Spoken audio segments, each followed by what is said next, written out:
Oh,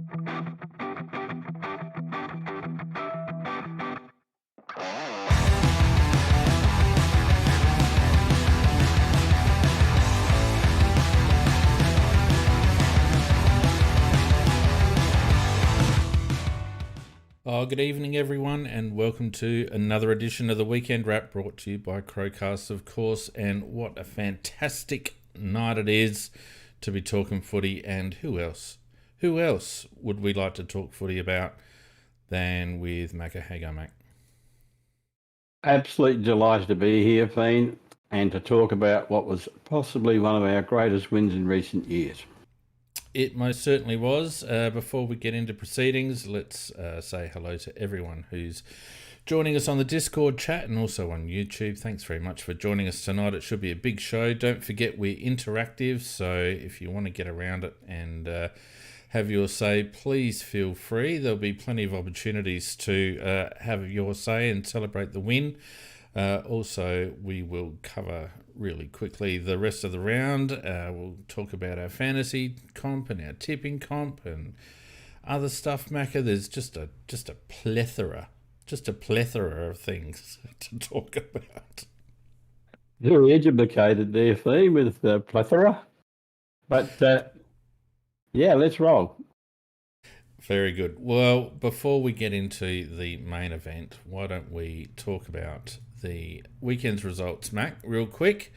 Let's have a look here and see what's going on. So Thursday night we had the Bulldogs getting up 10-7-67 to a disappointing Brisbane line 7-11-53.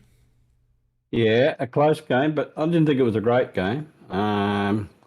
Bontempelli, he really tried to get them going at the beginning, and McRae, he started to fade a bit, and McRae, he took over for the Dogs. And Neil and Dunkley in turn were pretty gave a fair bit of drive for Brisbane, but I think the big difference was the forwards for Brisbane are absolute shite. Those two skinny blokes up there they really mark it, and when they do, they'll kick the ball anywhere in an arc of about 360 degrees from the goal. And it's a real Achilles heel for them, isn't it, Mac? Gunston was their mainstay and sort of kept them in it, but Hitwood hardly saw it all night. And what's his name? Big Joey Danaher. He's as good as useless. Yeah, and they missed McStay, who went to Collingwood, and they missed him a lot more than they thought they would. On the other hand, Eagle Hagan came good at full forward and kicked 5, and of course he made that gesture by in response to being racially abused last week. He took over and did a Nicky Winmar to the crowd, and I think good on him. Yep, absolutely good on him. I agree with that. The next game we had Collingwood just on their merry way, 8-15-63 to Richmond 7-7-49. Wasn't a bad game, this one. No, it really shouldn't have been quite that close though. Collingwood 8-15, 7-7, 23 shots to 14, sort of kept Richmond in the game. And there was some outstanding players for Collingwood, and no surprise it's the Dacos brothers and DeGoey, who after being a bad boy in all the news, is playing excellent football for them. So I guess they can tolerate his bad boy stuff in the off season if he plays well during the season. But, Storm in a teacup, Macca. Storm in a teacup, that stuff. Yeah, well, they've got a bit of problem too, and both their ruckmen are down now. Cameron suffered a medial ligament, so I don't know. If you get out there quick, you might be able to ruck with them next week. Yeah, well, they're talking about Big Billy taking over. Ash Johnson did all right in the ruck, but they reckon it might be Big Bill because the big Yank's still a couple of weeks away with some ribs because he's a soft American, can't play with ribs. Yeah, just on Ash Johnson, he's a half-brother to McAdam, and he's got some skills too. Sturt boy, isn't he, Ash Johnson? I think so. Yeah, I think he is too. Going all right.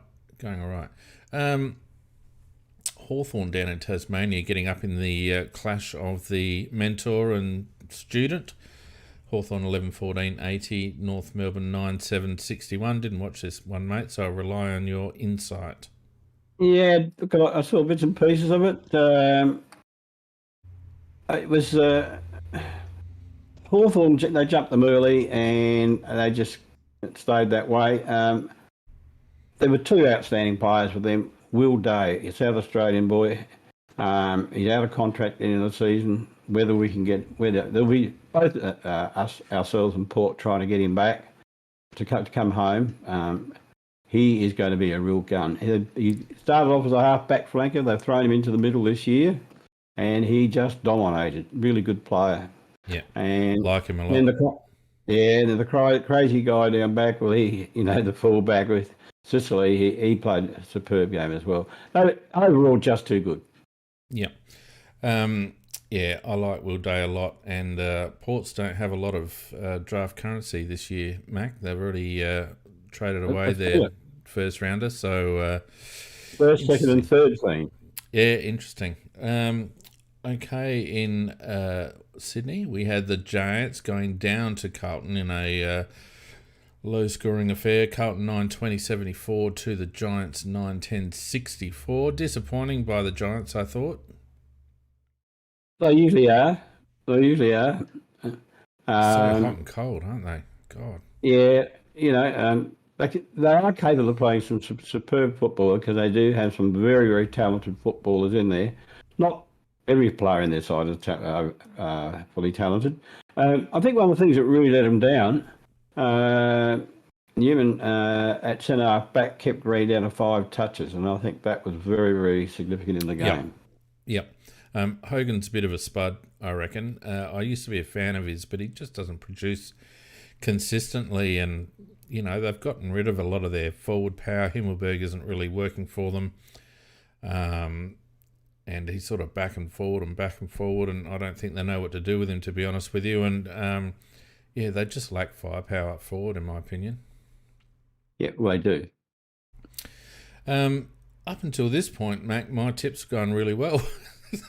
Yeah, okay. Dear. St Kilda continuing on their winning way. Rossi Lane, if you don't mind, 14-8-92 to Essendon 11-8-74. Yeah, well, look, I was at a grandkid's birthday party. Aren't they great? And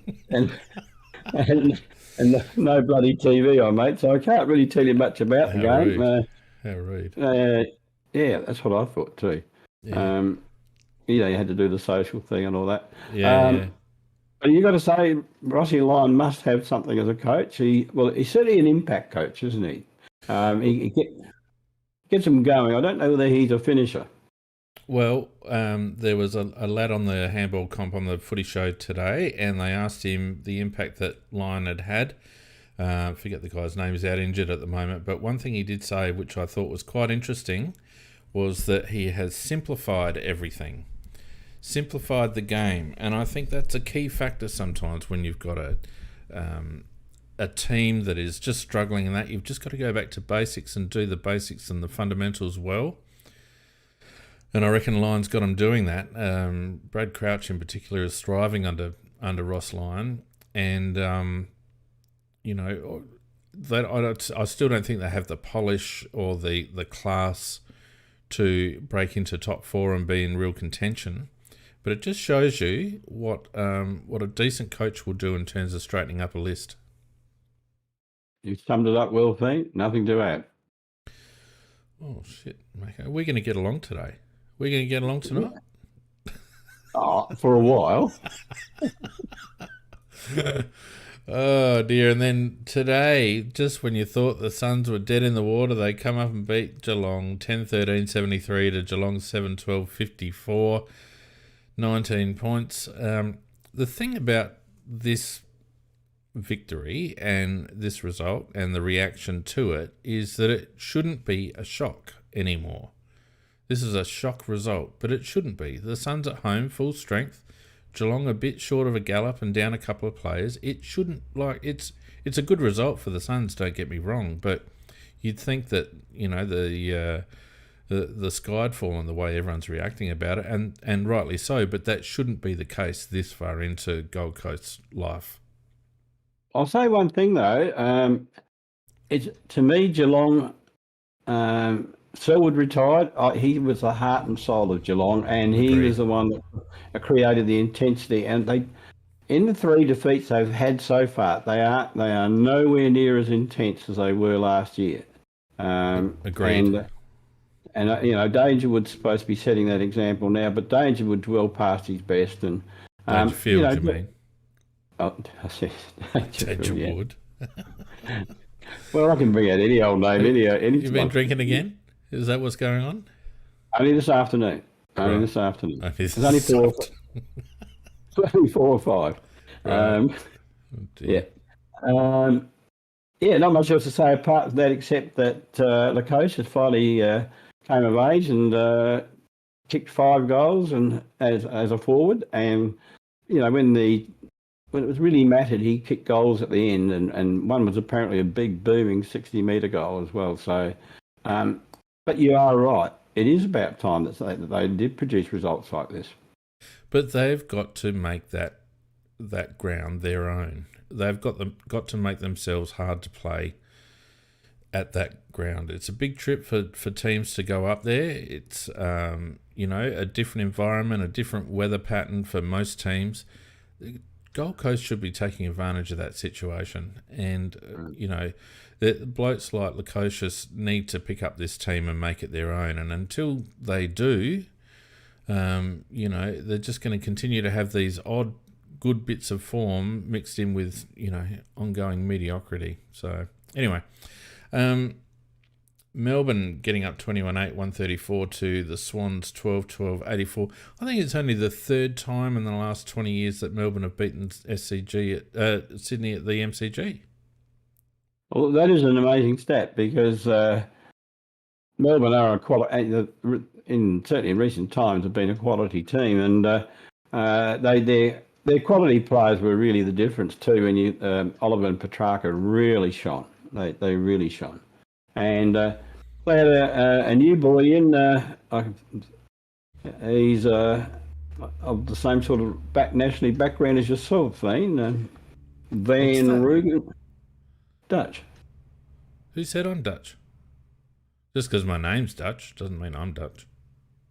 Background, I said. Keep going. Yeah. Okay. It had to happen, didn't it?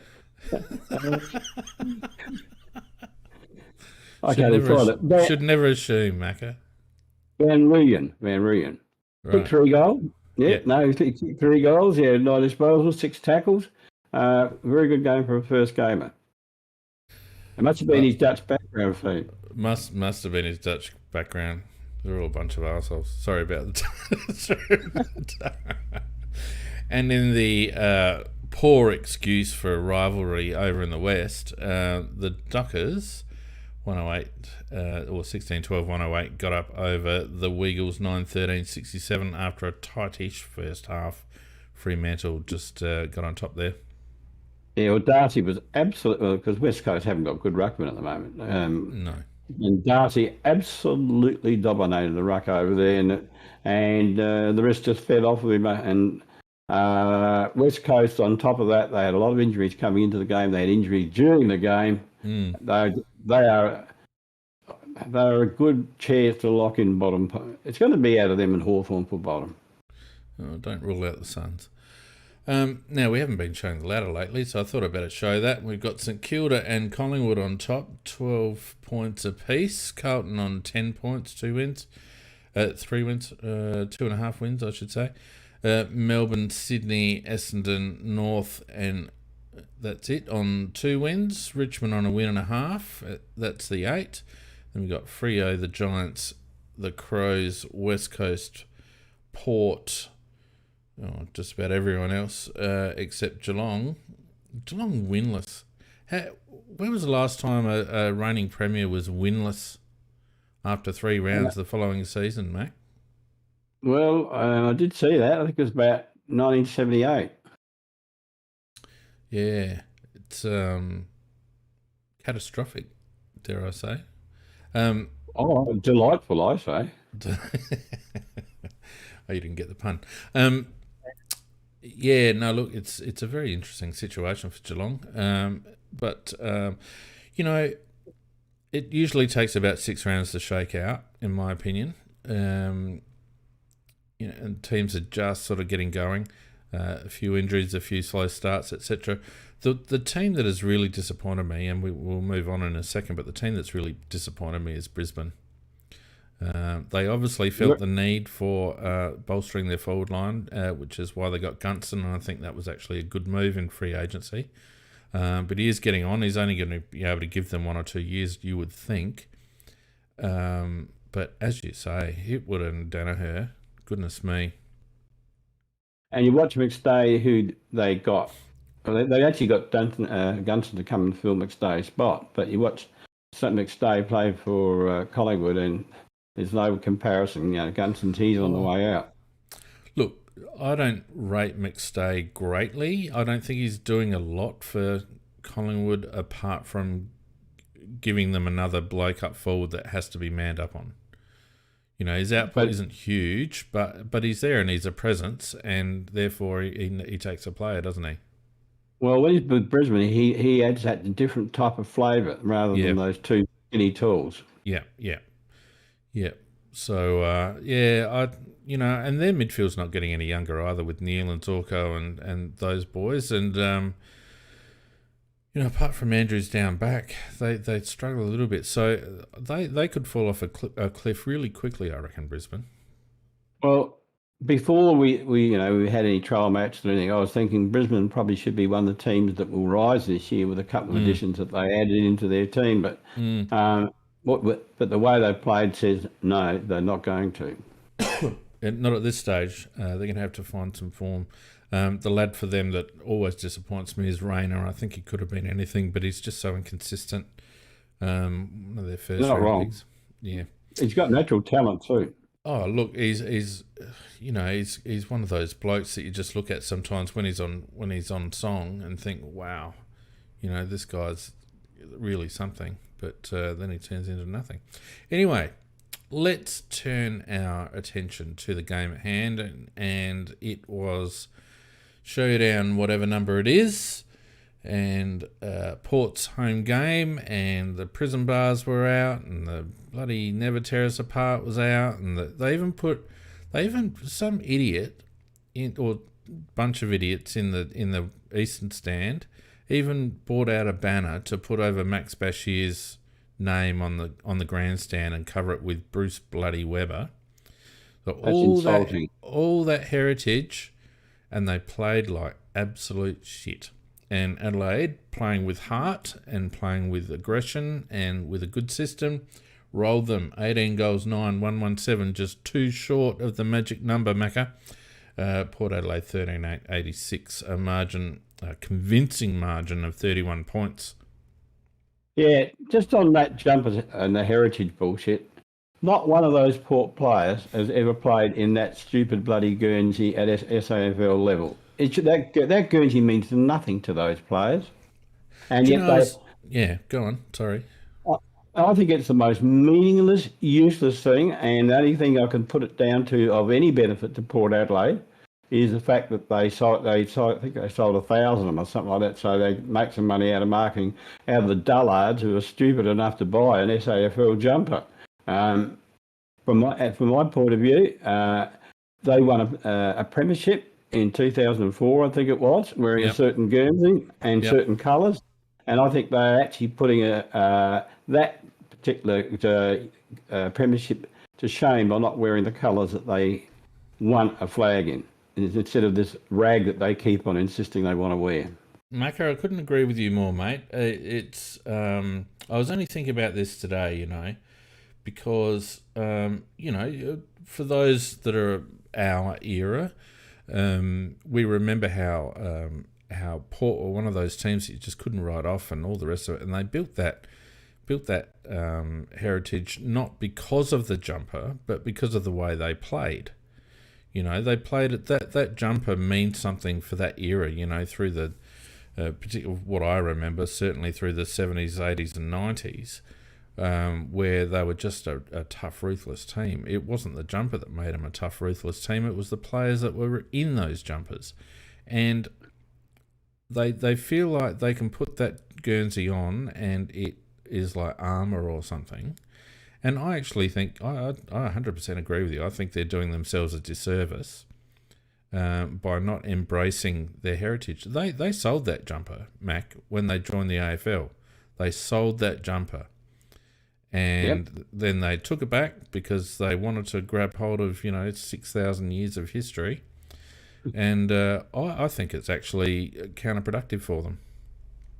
Yep. And, when you think about the build-up to the game, our build-up was about football. Their build-up was about a bloody jumper.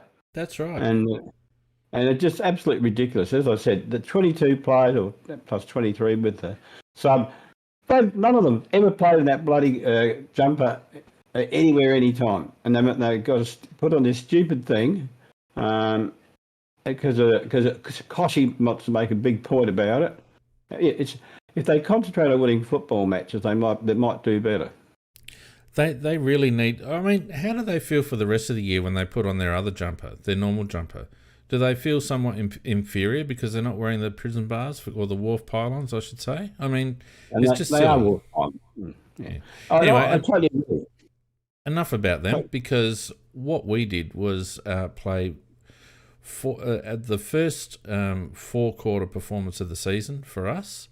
It looked like we got the balance right. Credit to selection and the match committee for getting selection pretty much right, in my opinion. Not only in terms of blokes on the field, but also their positioning. And the boys just never went away. Well, when you actually run your eyes down the page and just have a look at how each player went, normally we look about and we probably find between us maybe 7 or 8 players that we were happy with. And I did that just before we came on the show. And I've got a bloody bundle of names written down here for a change of players that I thought were very, very good in contributing to our win. We had very, very few weaknesses. We did, and let's just have a quick look at how we lined up. There were some key ins for us. Obviously, Jordan Butts came in, Lachlan Glant came in for Fogg, Miller inexplicably came in. With Patrick Parnell being injured, and Chase, who ended up being the sub, came in as well. Fogarty obviously injured. Harry Schomburg had a good game in the twos. Good to know. 30-plus touches, 3 goals, best on ground. So let's hope that he continues that form and can force his way back in and continue that form in the ones. But I think the key, and it was spoken about ad infinitum, Macca, and I'm sure that the selection panel listens to this podcast. What did we see? What did we see, Macca? We saw Geordie Dawson in the middle. Well, that's an interesting thing. I don't know whether you saw the interview with the coach after the game where it was Dawson's idea that he go in the middle. No. That's been overblown. They've practiced with that setup before. But it was Dawson that came in on the Monday and said, look, I think it's time. Yeah. But here's something, Mac. Last week I said I didn't think Geordie would necessarily be a starting mid and benefited a little bit from being a little bit outside the contest. But from what I saw in that match, Jordan Dawson could be the big-bodied midfielder that we are actually looking for. I think maybe we already have him.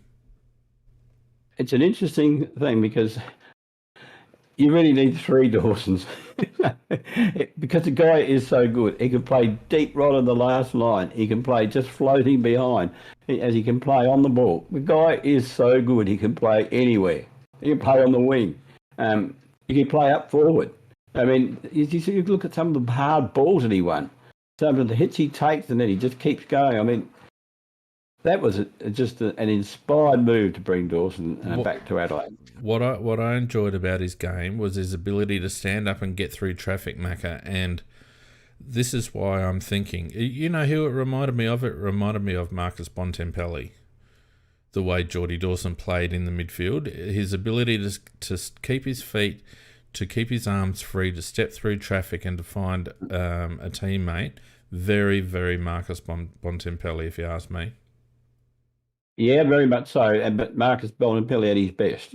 So, well, that's right. Yeah. And so maybe the search for our big-bodied mid is over. Maybe that is Jordan Dawson. I'm quite happy to call it on that performance. That they played tough in the midfield. We didn't. We'll go through stats in a minute. We didn't actually do terribly well in centre, but there was probably some other issues there. But I just felt like Jordan, and let's not forget, Dawes hasn't played in that role for God knows how long, probably since his SANFL days. So for him to be able to step in there and to perform like that, 20 odd posies, a couple of contested marks, get the ball forward and just be able to marshal the troops. I don't care whether Nick thinks it's a horses for courses situation. Jordan Dawson is our big-bodied mid, the end, in my opinion. Well, he's never played mid at Sydney, Fiend, so took full credit to him. I mean, it's the first time he's played it at AFL level. Yep. So that can't be missed. The other thing that I thought was really good to see was Riley Thilthorpe starting on the ground and basically hitting the contest, taking a couple of good grabs, kicking 5 goals. Probably time to stop outsmarting ourselves and just play the kid. 100% right, Fiend. 100% right. We're not going to argue all night if you're going to keep making statements like that, because that is just so right. I mean, if we don't go with that setup, that he's at that. Fogarty's more of a leading forward, but Thilthorpe, he can stand in that square, and then as the ball comes in high, take a nice running jump, and he clunked some beauties, absolute beauties. Now look, I'm not actually bagging the club for not playing Riley first up, because I actually think that and this was alluded to, I think, in the presser, was that they saw something click with Riley a couple of weeks ago, and I think it was following that SANFL game where he kicked 4 goals or something and had just went nuts and basically BOG and owned the ground. And I think Riley probably needed that, Macca, to be perfectly honest with you.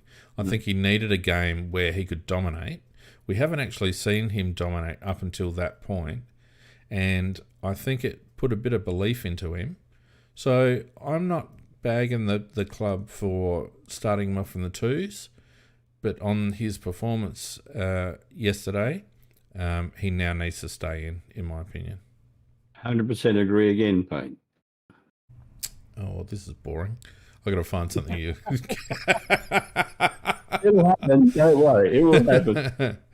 As mentioned, don't forget you guys on the channel, and we've got a fantastic audience tonight, nearly 30 sitting in the live studio audience. I assume they've all got something to say, Macca, so anytime you guys want to chime in, feel free. I see Vardy there. I wonder how long that laryngitis is going on for. Hang on, what's his Vardy Magic? I've recorded. Is he? I don't know what he's doing. Oh, so that's about videos. I thought didn't he promise to come on this show? I thought he promised to come on. There was a rumour that he promised to come on, but anyway, I've actually not gone through any video today because I'm still bloody sorting out my copyright issue with the AFL. I think actually, and Vardy, you might comment on this in the chat, I think the AFL have actually cracked down on their copyright because a few other people have been knocked out lately with copyright strikes as well. So I'm still trying to work through that with AFL Digital or whoever the hell they are. So unfortunately, no video highlights. But look, I thought Lachie Gallant came in and did a good job. I think Chase Jones, when he came on, did particularly well, Macca. I enjoy watching Chase when he's on the ground. I know that, he's not often polished and all the rest of it, but by God, he goes in hard, doesn't he? I thought he did some real crunches. I mean, he came on. He's got pace, as we know. He's got pace, and he came running around. And the minute he got onto the ground, he was involved in one, and he went crunch straight in there. And I thought, Jesus, if you're going to play like this, Jones, you'll be still hanging around, mate, because I think he actually's got a lot to offer. He really, because he's just. I think he's a low, slow burner, and I think he might be just starting to get it. Well, that goal that he kicked at the end there, 50-odd metre goal, and yes, he was fresh when everyone else had burned a fair bit off, but I didn't mind it. But the other thing that we mentioned on, and I say me, mentioned last week, Macca, or I think it was on Wednesday, was the opportunity that was in front of Riley O'Brien to really dominate the game. And for mine, he was the Showdown medalist. It's the best game I've seen Riley O'Brien play, despite still not working terribly. Like, his tap work is still, I think we just have to accept that. But it was his work around the ground. It was his work following up at clearance, Macca. Best game I've seen Riley O'Brien play for 2 years, I reckon. I think you're going to find it hard to argue. I feel to raise him because his work ethic was outstanding. I mean, absolutely outstanding, his work ethic. He's still not a pretty tap ruckman, but he kept crashing into the other ruckman, and he just kept running and running backwards and forwards. I don't know how the guy keeps going. And look, he definitely was a candidate for the medal. There's no question about it, because he was one of the dominating factors.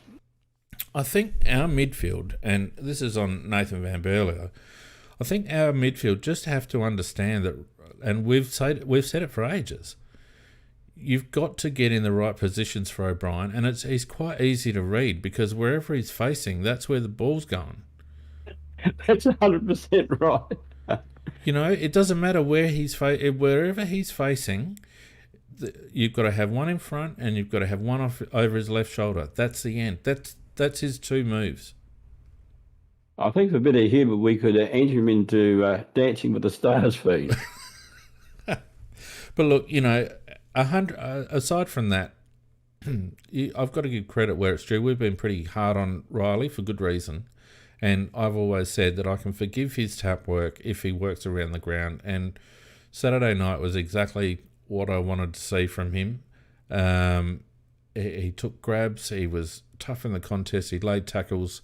If you can get that from your ruckman every week, then, and he didn't get a lot of chop out from Riley Thilthorpe, to be honest with you.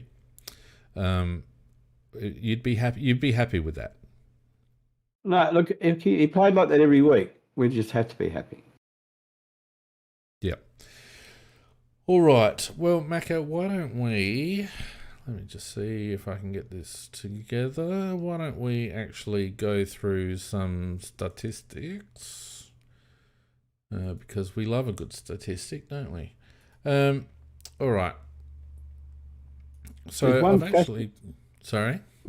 There's one really fascinating stat in this game. Tell me, which one is it?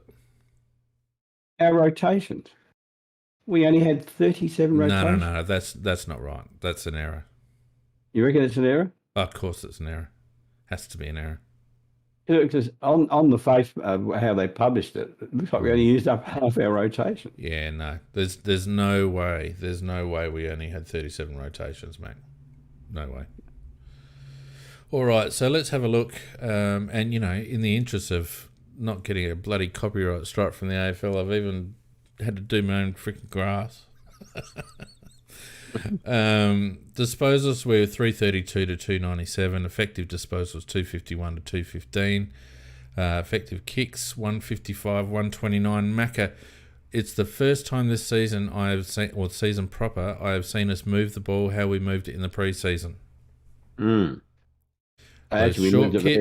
Short kicks, spotting up. We didn't bomb it into Aaliyah. How good was that? We didn't bomb it into Aaliyah. We were willing to take on the diagonal. It was fantastic. And Port surprisingly stayed off us. They kept zoning back. They didn't really come up at us. Whereas when they had the ball, we were making it a real one-on-one contest, weren't we? Yep. Just to carry on from what you were saying, there was a couple of little periods where somebody like a Smith would get the ball, instead of looking for the short one, would do the bomb to that half-forward situation where you don't quite make it to the 50, and then, of course, it flies back down the ground again. And that's where 2 or 3 of their goals came from that. But in the majority of cases, the other players did look around for that short pass and get it closer before we brought it in. And the other thing I must point out is that it's obvious that Kenny can't coach. You know, when you see who Rankin stood all day, Jonas. Yeah, that's just madness. Couldn't work that out, but anyway, we're not talking about them. What else do we have in terms of possessions? We 120 to 109 handballs, 212 to 188 kicks. We turned the ball over less than them, 50 to 64, and we actually, Mac, we actually said there was 2 ways we were going to play this week, and one of them was that we were going to actually, instead of focusing too much on the clearance, we were actually going to make it hard for them around stoppage and rebound off half back. And this is why I think, and g'day to Matty Nix and the Crows selection committee and coaching staff, because that's exactly what we did. That's exactly what we did. We actually didn't overcommit our clearance, but we made it very difficult around stoppage and at contested possession. We actually won contested possession 146 to 124, and we got a lot of our scoring opportunities from half back. That's exactly what we did. Yeah. Although Hinge was quite outstanding with some of his clearances from the back lines, and the way he brought the ball out was quite very, very good. Yeah, imagine bringing Dorse up to the midfield and putting Hinge on a half-back flank. Who thought that would work? Who would have thought? Yeah, it would work well. In terms of our clearances, let's have a look here. We lost the centre clearances 10 to 18. Around stoppage, it was 29 to 32. So they won the clearances quite comfortably by 11. But as I said, if you actually have a look at our contested work, forward 50 ground ball gets was excellent, 20 to 9. So we were really at it in our forward half. Ground ball gets in general, 96 to 78. 1%ers was pretty even. Pressure acts, Port, particularly in, they had to work really hard defensively as well. Tackles, they out-tackled us by about 17. But we laid 17 tackles inside forward 50. Now, we haven't hit double figures all year, Mac. That's about 3 times last week's tally, I think. Didn't we have one game where it was 0? Our first game was 0. I think last week was 5. Right. So, very good. In terms of Riley versus Lysette, hit-outs to advantage rate was about 57%. Hit-outs win percentage was about 110%. 45 to 38. Hit-outs to advantage 14 to 8 was pretty reasonable, but there's still a lot to work with there, Mac, in that area of the game. We amazing amount of score involvements. Have a look at that, 105 to 71. So score involvements measures anyone that is involved in the chain to that leads to a score, goal or behind. Now, we had 105 to 71, and it just shows you what we were talking about earlier, that we were prepared to bounce off half-back, chip the ball and maintain possession, change lanes, hit up short passes. It was fantastic, and it was extremely effective at keeping the ball away from Aaliyah and their tools. And we had a clear advantage at ground level with Rochelle and Rankin and Luke Pedler, who I thought played really well as well, and Lockie Murphy. So it was a really good tactic to do that. You mentioned Murphy at the end there, and he's been a whipping boy for a long time, and occasionally you and I have got the leather out and put it on him, but credit where it's due. I thought Murphy played an excellent game, and quite a very significant game, actually. I thought he kept the ball moving really quickly quite a lot of times. Look, I think that the issue with Lockie Murphy is he needs to be given a defined role, and he needs to have, he's a contested ball beast, Lockie Murphy, and he's actually really clean in close. He hits the ball, hits the packs at pace. He usually is a one-take player, and he generally gives it off. He is really good, and if we use him around the ground in those stoppage situations, it actually gives us the opportunity to have someone either outnumber the opposition at stoppage or have someone sag back defensively. So, and that's basically how he was used. And as long as we don't dump it on his head and rely on him to kick goals, that's not his strength. He played all his juniors as a midfielder, and he's a little undersized, but around stoppage, around the ground, he is very good when he's on song. And he was. I really liked his game. Yep.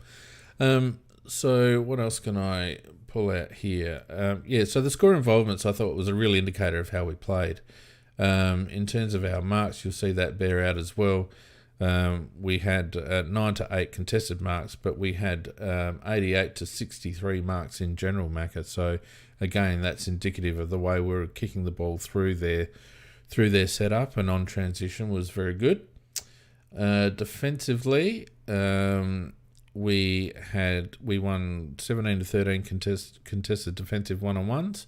They had a lot of defensive half pressure acts, and that just tells you A, how much the ball was living in our forward 50, but B, how hard they were having to work to actually get the ball out. Because if you compare that with our tackle number, it was a pretty willing situation in our forward 50. And it also probably highlights the fact that, particularly in the first half, they seem to be getting their goals quite easily, Port.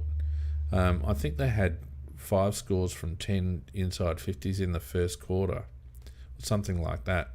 And they seem to be able to get it down there, and Dixon took a couple of grabs, and Power Pepper was up early, and all the rest of it. So, once we tightened up on their entries into forward 50 and put them under a bit more pressure, it seemed to work better for us. Well, when they're rebounding from around just behind centre, one of the Port's tactics is that the half forwards and pockets go out wide, to give Dixon a lead straight up the ground, which is where he caught out Butts probably 3 times for the game, actually. And they're all in very similar fashion. But so, and I know I didn't think Butts had a great game, but it's very, very hard when you have that situation where they open up the forward line so that the full forward can run straight at the ball, and the guy behind it's got really no chance whatsoever to get in a chance to spoil him, because the ball comes in so quick. I've not seen Geordie look so slow. I don't know whether he's carrying something or whether he's just out of touch, but he looked, particularly in the first quarter and a half when they were sort of up and about a bit, he looked really slow to react. He was getting blocked a little bit, but I don't know. He didn't even at any stage. I noticed in the telecast, in the broadcast, he was even when the ball wasn't around, he wasn't botting up on Dixon. He wasn't getting in his face or anything like that. He was just standing away from him, and I just feel like Jordan might have been a little bit intimidated, to be honest with you. He certainly doesn't look as confident as he used to if you go back, I think not so much last year, but the year before that, when he was an outstanding fullback. And he's just not quite at his best at the moment. 1990 says that Butts has got a shoulder injury, so, I mean... that could be it. Well, yes and no. It doesn't... A sore shoulder doesn't stop you from reacting. I don't know. Anyway, let's move on. In terms of our attacking stats, we had 59 to 49 inside 50s. We took 13 to 9 marks inside 50 and 10 to 8 marks on the lead. So overall, Mac, it was a pretty comprehensive win on most of those stats. Did I put up contested possessions? Let's just have a quick look. Yeah, I did put up contested possessions earlier. So, we certainly, the stats really indicate how the game played. I mean, it wasn't hard to see how the game was being played, but the stats certainly backed that up. And it was a real change to how we've been playing the previous couple of weeks, apart from our good little patches. Yeah, I think that's again factual.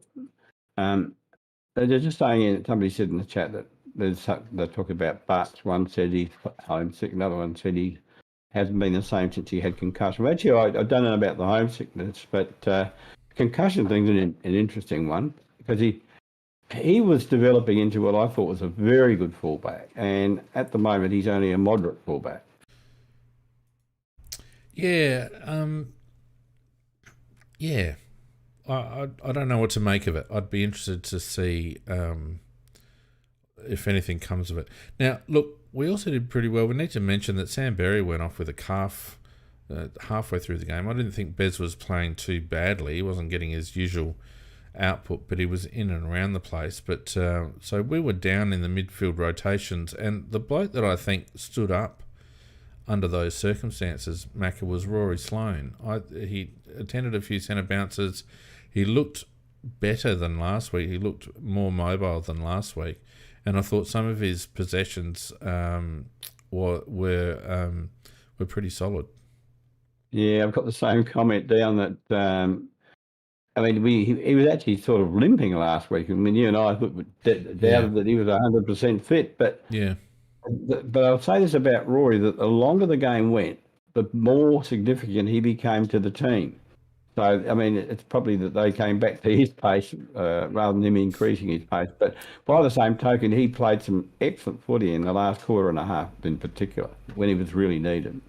Yeah, he really did. And I don't know about the ball coming back in, the game coming back into to his pace. I just felt like when he went inside, he's always been a contested ball beast, and I felt like he really assisted in making sure that they didn't get too far away from us in terms of their clearance work. Yeah, and look, he's very experienced, and and it showed. As I say, I was thinking that Rory won't last long if he played like he did last week, but I was very heartened by the way he played this week, and particularly the way he finished the game off. Yep. So a couple of other things come out of it. Lukey Pedlar's been done for a week for a sling tackle. Yeah, I thought he'd get a week. It's going to be hard to argue. You know, I mean, we'll probably appeal it, but I have watched it in slow motion, and when he slings him, his head does hit the ground and bounce. So they called it medium impact, and I think we can't argue with that. Oh, how could it be medium impact? What do you call it? Well, what's below medium impact? Low. That's right. Did the guy get up? He did, eventually, yes. So it's low impact, right? I'm only saying this on the basis that it's the Adelaide Football Club, and the AFL managed to put McAdams into a tribunal situation, which when it should have only been a 1 or 2 gamer. So I've got no faith in them. Look, the simple fact is that he didn't get a concussion test. He got up and continued to play. You're allowed to actually tackle a bloke hard. And, you know, so there was impact. It was low impact. I think it should be a fine, if anything. Well, he did. He did sling him, and that's the one that they've been penalising. Yeah, but there's an argument to say that players that are getting tackled, there's an argument to say that some of them are now initiating that as well. And, you know, players will do anything to get it free. And I just don't think it's worth a week. I really don't. Well, it's interesting. I hope they do appeal, and I hope they can get it down to a fine, because we really need him, because he is starting to look like a very good footballer, and he will be a very good footballer. And I'd like him to to play continuously. I actually thought, if you really want to measure it, I thought the hit on Michelletti was actually worse. No. That was a football collision. That was a football collision, Macca. It wasn't when McAdam did it. Down the front. Mate. The difference is that you had two players going for the ball with Michael Annie and Marshall. Two players going for the ball. When McAdam shirt fronted, what's his face? He wasn't going for the ball. He was going for the body. That's true. That is true. If you're going to start, we may as well start like banning contact altogether if you're going to start citing that sort of stuff. Well, yeah. Only thing I'm thinking is if they get against McAdam, they put this bloody clause, the potential to cause harm. Well, if you run straight in front onto a bloke and hit him, there is potential to cause harm. I mean, it's a stupid thing to say, but that is, and they've set themselves up for ridicule with that because you run onto a football field and there's potential to cause injury.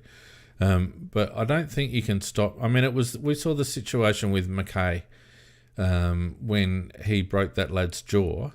They were both going for the ball. McKay got off on appeal. There are such a thing as football collisions, Macca, and if the intent is the ball and the collision is incidental, in my opinion, you can't legislate for accidents. No, I suppose you're right. If the intention is going for the ball, yeah, and that was a good example of it. In that both of the instances we're talking about now, though, aren't going for the ball. I mean, Pedlar's was a tackle, and the other one was a hit. Yeah, so I don't mind the players having a duty of care when tackling. No one wants to see blokes getting rammed into the ground like Paddy Parnell did last week. Okay, but Pedlar's was on the very, very, very, very, very light edge of that. In fact, you could make a case that Houston could have quite easily braced himself. He had both arms free, and he contributed to the contact with the ground, in my opinion. Look, I hope they appeal it, and I hope they. I knew he'd get reported. That was the first thing. I knew it'd get reported because of what they've been doing with sling tackles.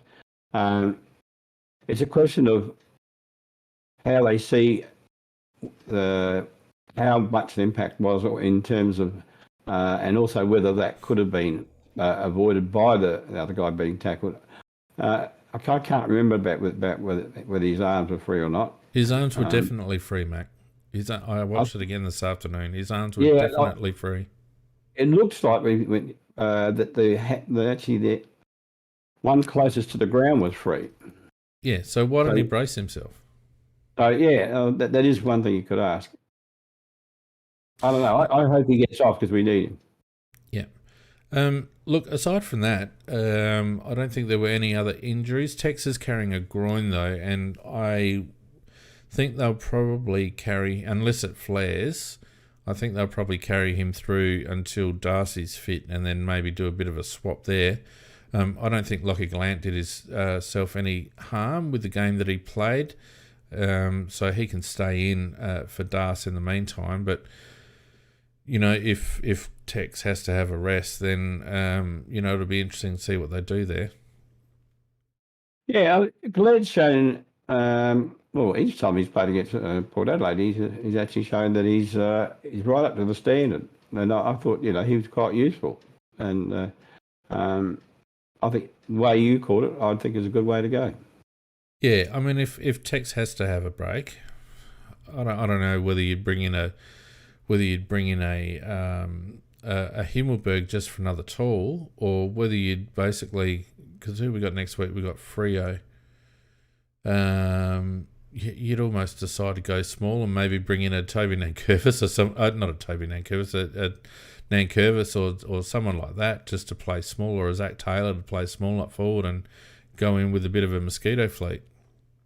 They have got a couple of good defenders, though, They do have two. Tall defenders, that's what I mean. Yeah. So maybe we just say, well, stuff here, we'll go small.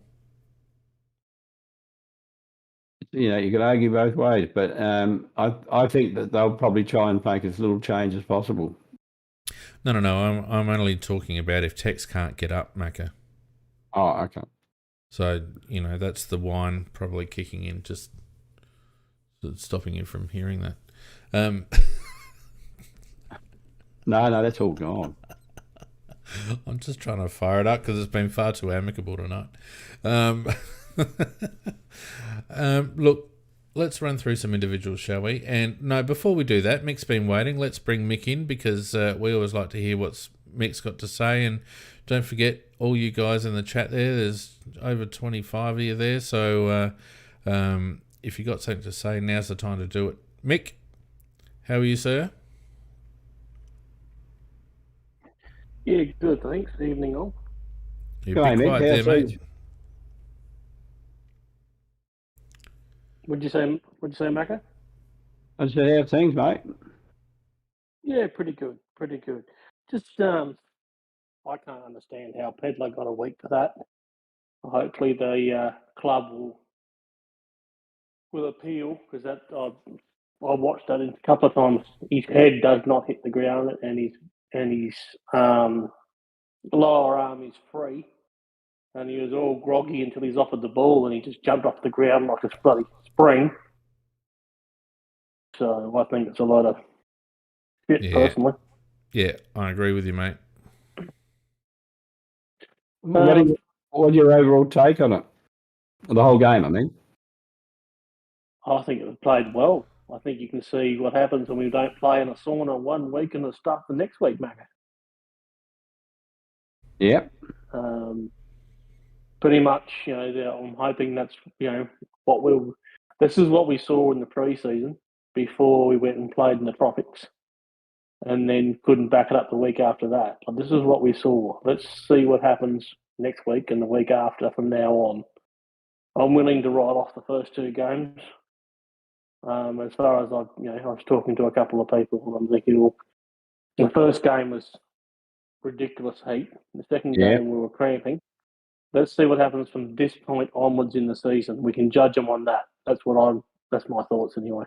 It's a fair comment because the Giants game, we were playing pretty well for 3 quarters, and then I think it was 36 degree heat and 70 or 80% humidity, I think it was like 49 degree heat, Macca, and 230% humidity. That's what you said last week. Oh, I thought it was 78 degrees, but anyway. Did I have a few last week?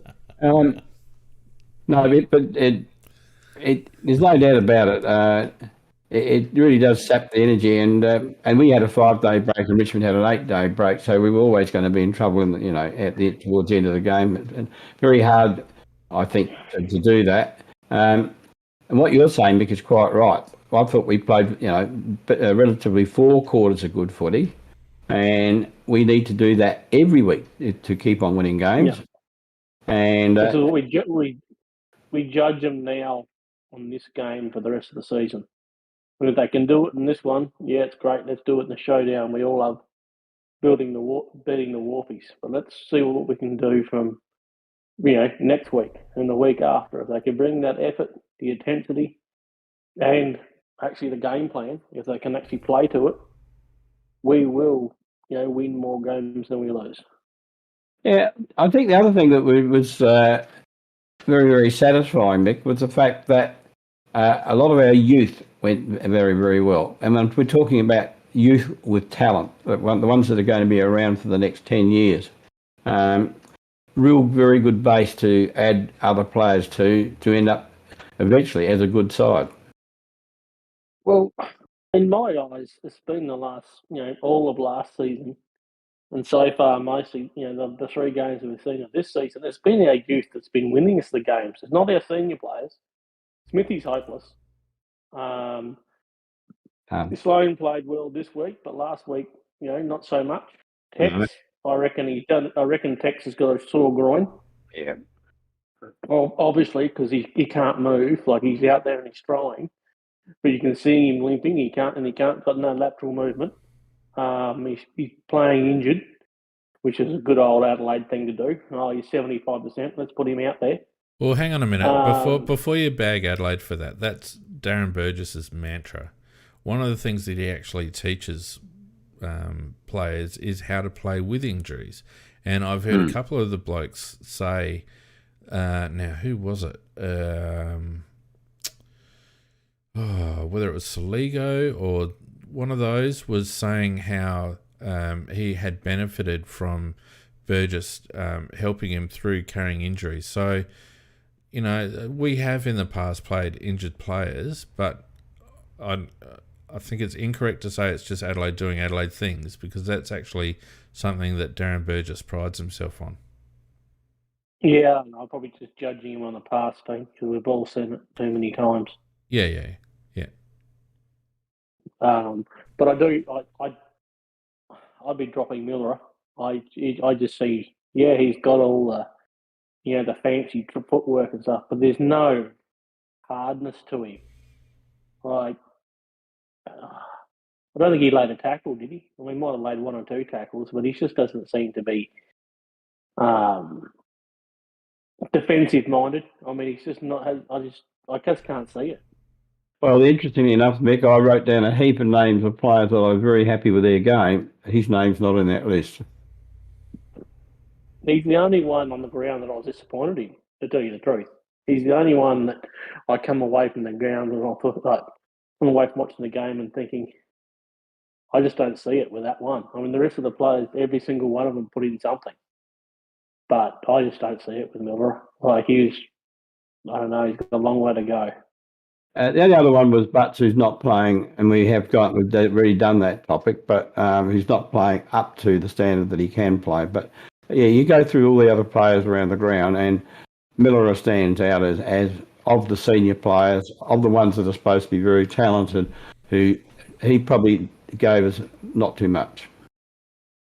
I'd rather see Jones on the ground than Miller, because at least with Miller, with Jones, if he mightn't be as silky smooth as what Miller is supposed to be, but he's going to hurt someone. I did like his time on the ground, Nick. Yeah. The thing about Miller is that he's a first round pick that no one would pay a hill of beans for at the moment. We wouldn't get a fifth round for him.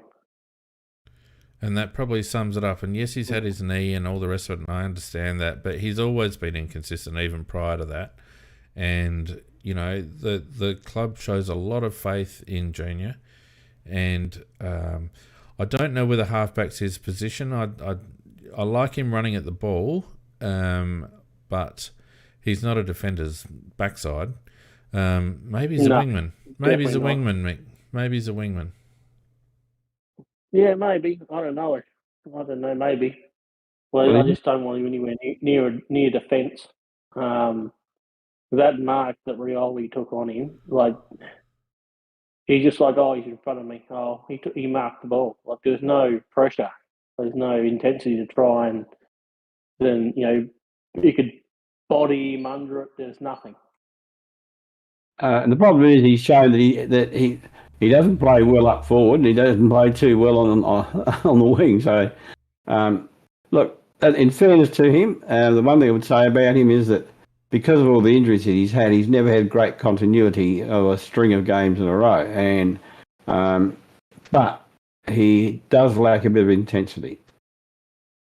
Yeah, that's my only complaint with the whole game. Everything else, Butt isn't. I don't know. He just doesn't seem to be as quick. I don't know whether it's a mind or a body thing, but he doesn't seem to be reading the play like he was. No, I agree. I was disappointed when he got dropped, but I think we can keep him in there. I'd rather him there than Himmelberg until we can get the young Irish fella up and going. Give him a crack. I think he eventually will get a crack there. I think just get some games underneath his belt. Yeah, he just needs a bit of match fitness, I think. But he didn't look too bad in the twos. Mick, thank you very much as always. Now, do you think Rankin earned his money this week? Yes, I think he did. I think that on a comparison that. We had Rankin and we paid X amount of dollars, and they had Horn Francis and paid a certain amount of dollars, and there was only one winner. I'll tell you what, didn't Josh Rochelle and Josh Rochelle was letting Jason Horn Francis know about it every time he beat him in a contest. He did. Loved it. Yeah, he doesn't mind telling him, did he? No, it's obviously. It's obviously a bit of a I like that about Rochelle. He's obviously extremely competitive, and he would have had that sized up. He would have thought, no. I'm this is my town, not yours. And he certainly let him know it every time he got beaten for every time he beat him for a contest. Yeah, it's. I've seen some good things in Hon Francis, and I know he's a good player. I saw him in playing a couple of junior games, not as much as what you did, Fiend, but I saw enough. But he just seems to. It's more mental than ability. He just drops the lip. Yeah, he was pretty good for them. I thought. I thought that would stop. Yeah, but he still. He's the second. There was a couple of times he could have been done for. The thing is, he gives away a lot of free kicks. He's played 20 games, Mick. He's played 20 games, Mick. He's played 20 games and he's already a lynch. Yeah, I know, but the thing is, he's only played 20 games, and some of those games were like stuck in a half forward flank or somewhere for a shit team at North Melbourne. Don't you worry, Jason Horne-Francis will be a top 20 player in the league. I'm not saying he won't be, but he needs to sort out a bit of his attitude before he will. Oh, yeah, That's no all doubt. I'm saying. No doubt. We mentioned that last week. He's got some issues with mental resilience, I think. He tends to drop the lip a little bit. But I thought he was pretty reasonable for Port. Oh, yeah. Look, they had a reasonably good first half. Second half very poor, and my criticism of him more than anything else is there's twice that I can remember where he just didn't chase. No, he didn't make any attempt, and he did that last week, and that I think he's got all the tools. It's just a matter of trying to get the mind to match the body and the skills. Yeah, well, they've invested a lot to get him, so. It's going to be interesting to see how he pans out, but I don't really want to talk about Port players. Yeah, fair enough. Rob did play well. It's one of the best games I've seen him play in a long time. I just hope we don't have to wait another 3 years to see another one. Well, that's the benchmark, isn't it, mate? It's the benchmark now, isn't it? Yeah. Yeah, I agree with you. If we get that, Rob, 80% of the time, I'll be happy. Yeah. Yep, I agree. I've always said... Good on you, mate. Take care up there. No. Will do. See ya. Nice to talk to you, mate. See ya. And just a reminder, everyone who's in the live stage audience there, if you want to have something to say, we've got plenty of time. So stick your hand up and we'll get you on. Mate, let's have a look at some individuals. Now, Geordie Dawson won the Showdown medal in what I would say is controversial circumstances. I didn't think he was our best. He had 18 disposals, 13 of them effective, 10 effective kicks, 13 kicks in total. He had 9 uncontested possessions and 12 contested possessions. In terms of his pressure acts, he had 1 forward 50 ground ball get. He had 5 others. Pressure acts in general 16, which was pretty good. 2 tackles, 1 inside 50. Marking, he plays tall, doesn't he? He had 2 contested marks, 5 for the game. Clearance wise, he had only the 1 clearance around stoppage, which that doesn't sound right because I saw him get at least 2 centre clearances. Yeah, I agree with that. I agree. So good old AFL champion data stats. I don't know who. I mean, he definitely got clearances out of the middle. It just depends, I guess, on what possession they count as the clearance. He definitely got. It was often Lairdy or O'Brien feeding it out to him. In terms of his impact on our scoring, he had 7 inside 50s, and that is the thing, Macca. That's what we've been crying out for. In previously, we've said that his kicks out of defence are worthless because they're not damaging. Well, 7 inside 50s, that tells you the story. And if we have a look at his score involvements here, he had 7 score involvements, 1 goal assist, 2 shots at goal for a goal himself. That's what you want. That's what we want from Jordan Dawson. That's where at his most dangerous, don't you think? Mm. And I thought that his game, his value was underrated to some degree because some of those contested possessions were really contested possessions. I mean, really, you wouldn't expect a player to get. And no, he's a heart and soul player, and he's an inspirational leader of the club.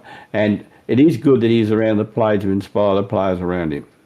Well, I think the fact that he's bought in so heavily into our culture and into our club, clearly love the club, clearly happy to be here, obviously having been a supporter previously.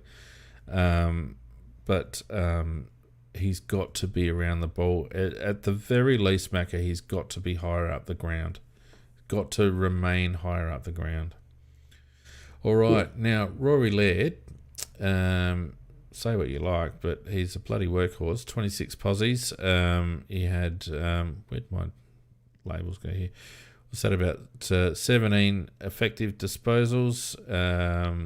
He had 13 kicks. He had 9 uncontested possessions and 18 contested possessions. The 4 clangers. In terms of his defensive work, he got back quite a bit, so he had 11 defensive half pressure acts, 1 intercept possession, 1 rebound, 50. In terms of his clearance work, he had 4 centre clearances and 7 around stoppage, so he had 11 clearances in total. I thought he was excellent around the ball, Mac, and he also had 4 inside 50s. I thought it was a really good game from Rory, to be honest with you. Yep, no argument. No argument.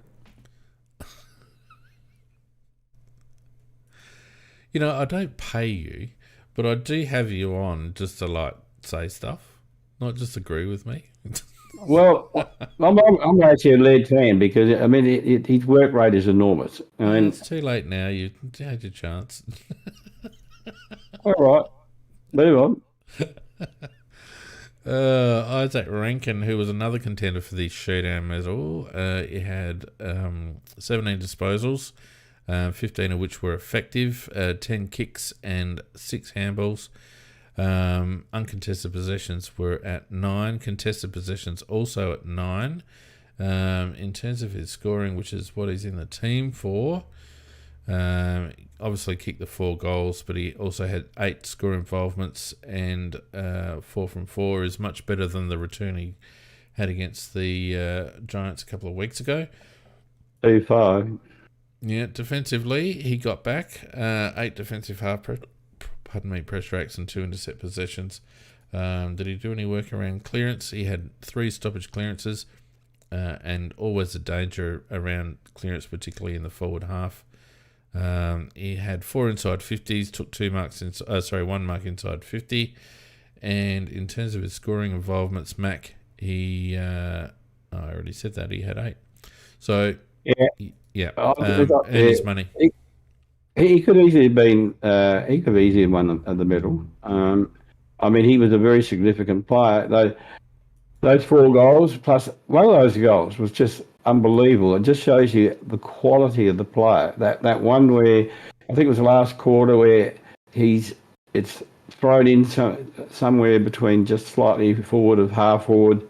He picks up the ball. There's players all around him. He doesn't look at the red goals. He's just picks up the ball and then grabs the ball and kicks. And he kicks it straight to the middle of the goal. He just knows where they are. Yep. There's not many players in the AFL that can do that. Not like that. Well, there's good goal sneaks, and all the good goal sneaks know where the goals are, Mac. You know that. Eddie Betts in his prime was like that as well. He just knew where the goals were, and isn't it great to have another goal sneak up forward to get excited about? We seem to be pretty good at jagging the small forwards in the last few years, but they're fun to watch. Yeah, look, I don't know when he was best on ground, but he could be. Some people might argue that he was. He certainly had a big impact on the game.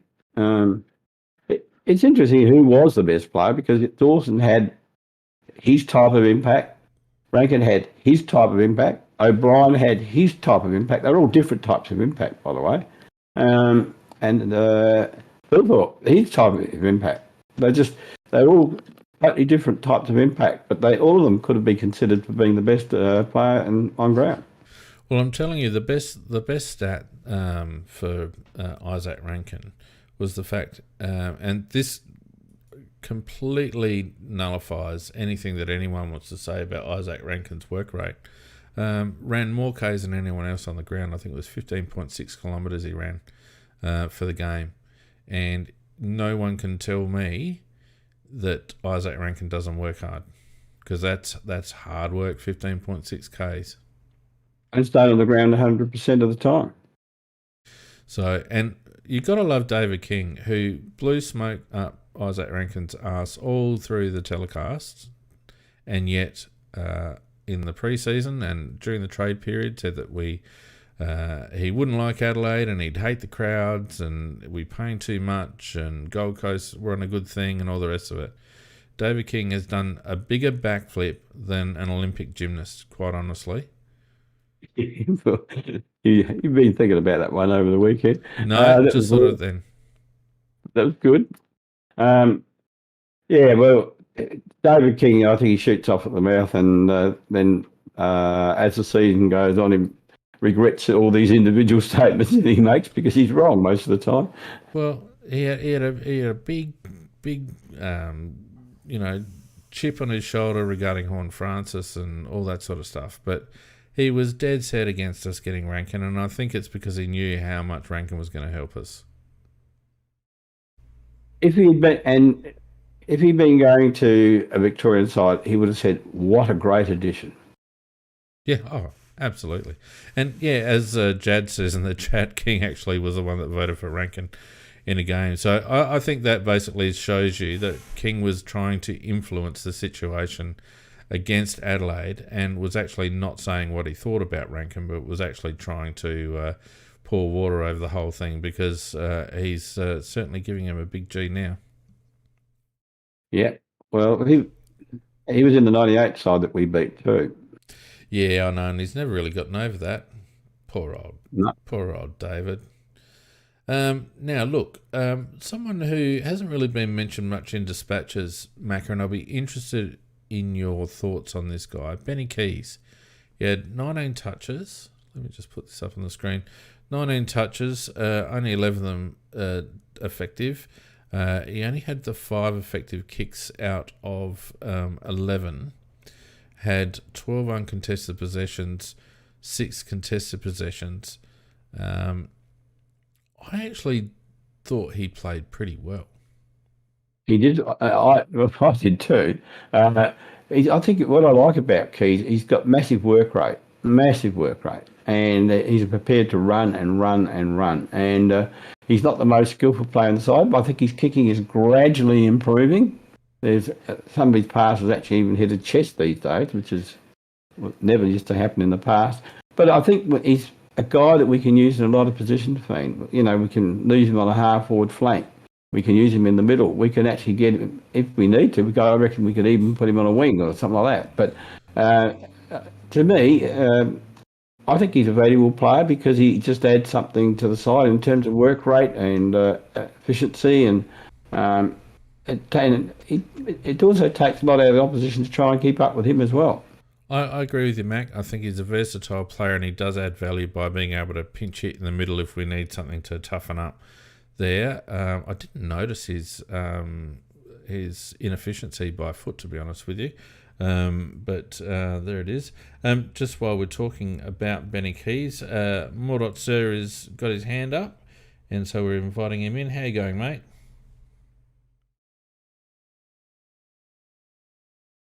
Hey guys, how you doing? Very good, mate. Yeah. What shall we call you? What's that? What is the chance that Dawson is going to be played up the field next week? Well, I certainly hope he never plays down back again, mate. To be honest with you. Do you mean up forward or back? I was trolling them on social media all week, saying, "Tell the coach to put Dawson up in the middle or up forward or somewhere. He's useless in the back line, right?" Because, I mean, our team, our backline is not very good, right? I saw the other day some so-called experts, rated our backline as probably like the 18th, like the worst backline in the league, and they're probably not wrong, right? Like, well, you couldn't say that now, given how much score Port's given away. I don't think you'd have us 18th at the moment. Oh, it's definitely bottom 5 backline, right? And even with Dawson there, right, back there, right. So just play him up forward. Where we got one of the best forward lines in the competition, right? Just get the ball forward, and we can score, right? That's what Nick should be doing the rest of the season. Just try and score as many goals as possible. If we end up getting flogged, then and so be it. But just try and play like a instinctive attacking game style footy. Like yesterday was a brilliant game. But I'm a bit concerned because in the presser it came out that Dawson was the one that went to Nick's on Monday morning and said, "Play me in the middle." Yeah, look, it's going to be interesting to see where he does play next week. There'll be some games where would be probably wise to play him in defence, depending on who you're playing, and there'll be other games where it'd be more advantageous playing him in the middle. He's just such a good player. You can play him in whatever position you want. He'll give you 100%, and it'll be quality as well. So it'd be interesting. Fiends nominate him as the big body midfielder that we need, and he actually is. I mean, but we'd really like to have about 3 of him, really. If we could have another one. I'd see that. I'd take exception to that, Mako. We don't need 3 of Jordan. We just need Jordan playing in the right spot, and 7 inside 50s and 7 score involvements proves that. And you said it last week, mate. If we've got deficiencies down back, then we shouldn't be using Jordan Dawson to cover them up. We should be finding players that can fill those holes. I thought Mitch Hinge did a reasonable job. A couple of brain fades, one that cost us a goal early. But he certainly tightened up out back, and he is a good outlet player as well, Mitch Hinge. He does distribute the ball pretty well. Actually, I like his game overall. It was a good game overall. Yeah. So I don't want to see Dawson back there. I really like, yes, he was good back there, but in terms of what you get in value for kicks from Geordie down back, it's chalk and cheese. We get so much more value out of his disposals when he's up the ground. Yeah, I think we've got bloody good value out of him wherever he's played, quite frankly. But we don't get value on the scoreboard when he's down back, Macca. That's what I'm saying. No, he was more. He certainly in the first half was more damaging it when he was out of the middle. What else you got for us, mate? What do you guys think about? What do you have to say about Smith? I mean, he had a terrible 3 quarters, and then in the last, he had a really good. He ran at Boak and then took the ball on the wing. That was really good, but it's probably the only good thing he did all game. And Malira, that was I don't know what to say about Malira. He's just gone backwards. I don't know. He there was so many. There was one where Sam Powell-Pepper kicked that goal to put him in front, right? There was a moment there where Malira could have tackled him, but he missed the tackle. The guy can't tackle. I don't get it. He just can't stick a tackle. I think he doesn't want to. I mean, and I don't mean that to be nasty, but sometimes it's very hurtful when you have to tackle somebody. And I don't think Miller is not a physical player. His attempts to tackle are pretty weak, really. They're arm tackles rather than arm and body tackles. And because you don't get hurt too much that way. And well, then he's playing the wrong sport. I agree with you. I've been very, very disappointed. He's a guy who's got skill, guy who's got talent, but that doesn't amount to much unless you put heart and soul and all the rest of it that goes with it.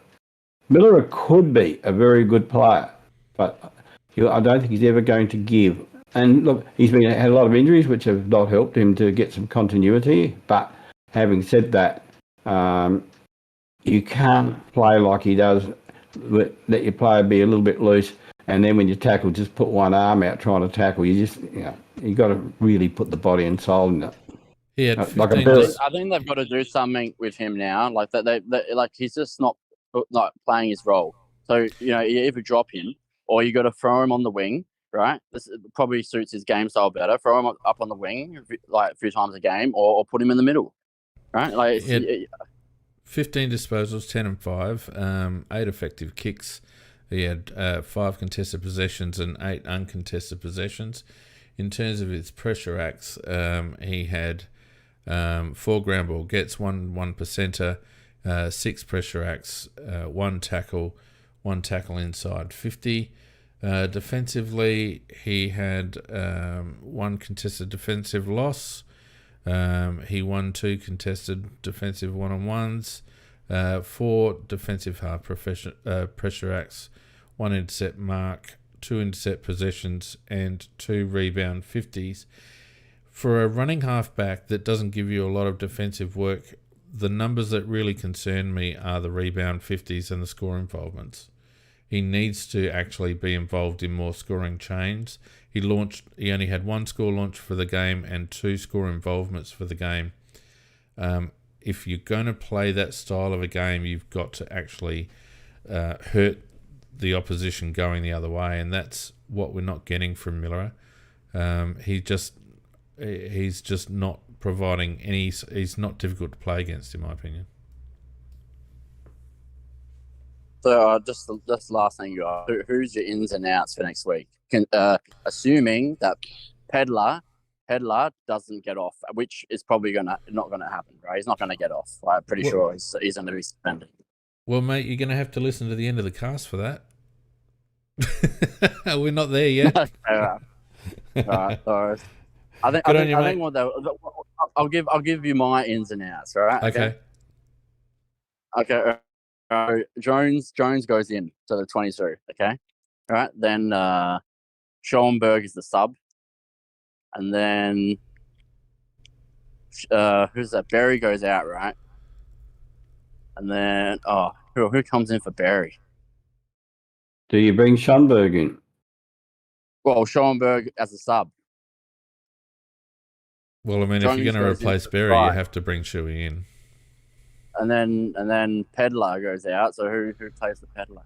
I don't know. I actually don't know the last player. Actually, all will be revealed in about 15 minutes, mate. Well, maybe 10 minutes. Okay, thanks, guys. Good on you, mate. So, all right, we've got good fella here wanting to come on. Come on, mate. The other thing that I'd say about Miller, Mac, is that they made Lockie Scholl go back to the twos and work on his physicality, and I think Lockie Scholl has actually come back and played a very good role in that regard. Wasn't was very stiff in that first quarter with that mark that he took back into the pack, and didn't shirk any contests that I thought. They've got to be prepared to make Wayne Miller do the same thing, in my opinion. Well, yeah, true. I certainly wouldn't be upset if that happened. I just do want to talk about that particular incident.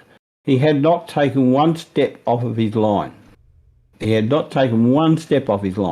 turned his body.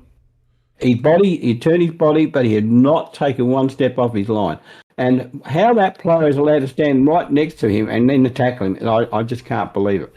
I just think that it's umpiring madness. Well, I mean, I don't even think we need to talk about it. And Goodfellas left us, unfortunately. It was just there were 2. There was that one, and there was one on Mitch Hinge as well. A bit later, you've got to it's when a player's got the ball behind the mark, he's got to be able to take a couple of steps to kick the ball. He's not playing on if he's kicking the ball sideways. He's got to be able to take a couple of steps to kick the ball. He's only playing on if he starts running with the ball. It's the most ridiculous thing. I played the replay several times, and he's not taken one step. He was grabbed before he'd taken one step, and the umpire had not called play on. No, that's right. He hadn't called play on, and then he made that call. So the the players have to play to the whistle. The umpire hadn't called play on, and then as soon as Pau Pepper tackled him, the umpires made that call. It was just a very, very wrong call. And the unfortunate thing is that what's going to dominate dispatches in terms of umpiring this week is that ridiculous dissent call that cost GWS any momentum. That was possibly, and I know we're digressing a little bit, but we should have talked about it earlier. That was possibly the worst call I've ever seen, Macca. Ever. It was so wrong. And it was just umpiring madness. And unfortunately, all we've done with 4 umpires is given 4 umpires an opportunity to become little megalomaniacs, and rather than 3, and just show their power by throwing a stupid little decision in that doesn't exist. Well, they played the raw audio on the Sunday Footy Show, and Caniglio basically says, "How was that not a free?" And that's dissent. Now, and the thing is that, and what they also showed on Sunday Footy Show, and I actually saw this during the game, a minute later, McGovern does the same thing when the ball goes out of bounds, and there's nothing. It's this kind of and that, I reckon that cost GWS the game. Oh, it killed any momentum they had. Totally agree with you. It was a momentous call, because actually, in my opinion, when McKay was tackled, the ball fell out of his hands, and so he hadn't handballed the ball. No, so Vardy's saying that Caniglio was gesticulating. Vardy, go and look up the definition of gesticulating. Caniglio had his arms out, but he wasn't gesticulating. He had his arms out. There's a difference, and if you're going to start paying that rubbish, we may as well just forget about it. It's ridiculous. Yeah, I go back to last year, the beginning of the year, when they brought that ridiculous rule in. Remember, there was just 50-metre penalties all over the place, and people, if they'd even passed wind near the umpire, it was ridiculous. And then as the season went on, they virtually dropped it, and you could see players almost challenging the umpire all the time, and nothing happened. And yet we start the season again, and then we come up with this stupid idiot thing again.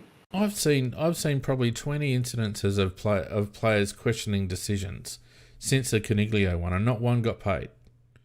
Correct. And yet this idiot decides to pay one in front of goal. There was no swearing. It wasn't up in his face or anything like that. He has basically said, "How is that not a free?" And the umpire has deemed that is sufficient to cost them a goal and the game. Yeah, I think it was critical. Unbelievable. All right, let's continue with our players. Now, we were looking at Millerer. Who else should we have a look at here real quick? I'd like to have a look at Rory Sloane, because I thought particularly after halftime he was quite good when Bez went out. He had 22 touches, of which 17 were effective. He had 7 effective kicks, quite a few handballs. Uncontested possessions, 15. Contested posies, he had 8. So I just, like I said, when Berry went off and we needed someone just to stand up, I thought he was pretty good in the middle, Mac. Yeah, I agree with that. Just on Berry, what is the actual injury that he's got? Calf strain. That could be 3 to 4. Yeah, and quite possible that's what he's been carrying. Who knows? Rory Sloane, he had 6 score involvements in terms of his pressure acts, which is always where he excels. He had 5 ground ball gets. He had 10 pressure acts, 1 tackle. Defensively, he had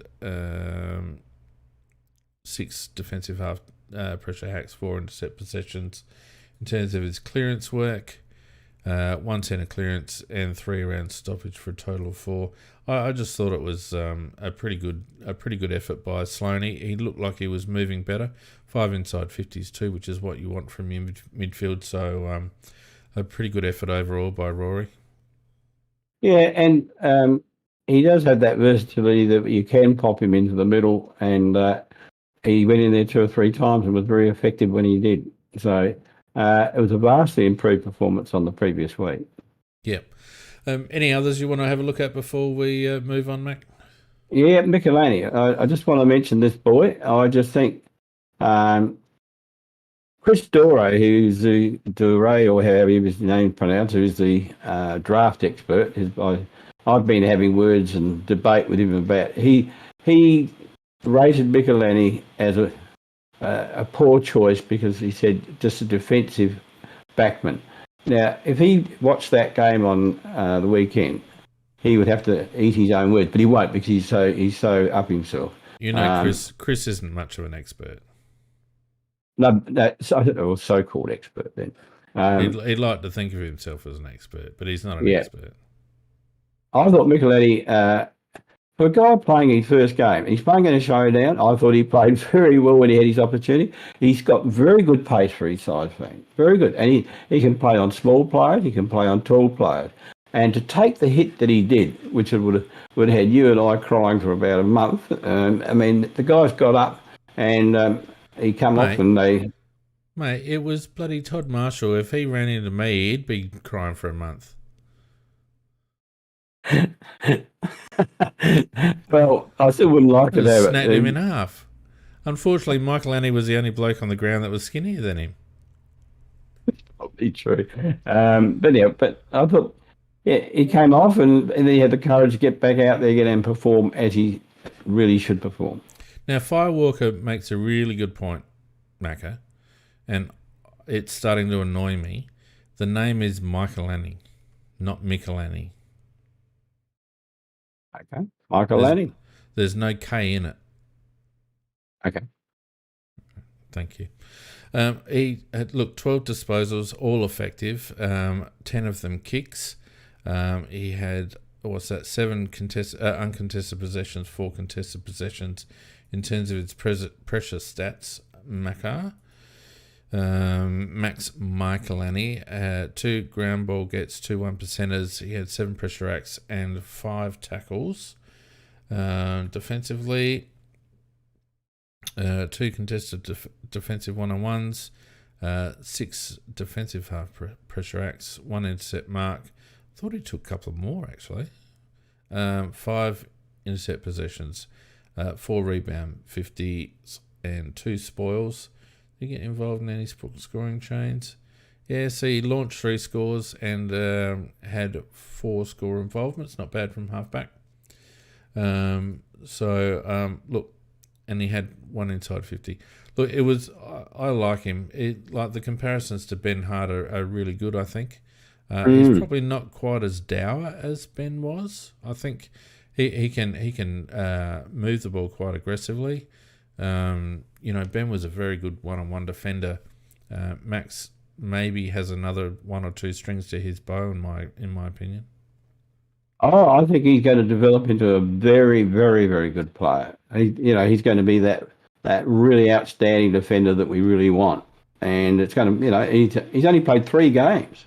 3 games. Just wait this guy. He's a kid, and he's a light kid playing in a tough position, and he's done so well. He's done far better than I expected. Far better. Yep, he's got 50 games under his belt. He'll be outstanding.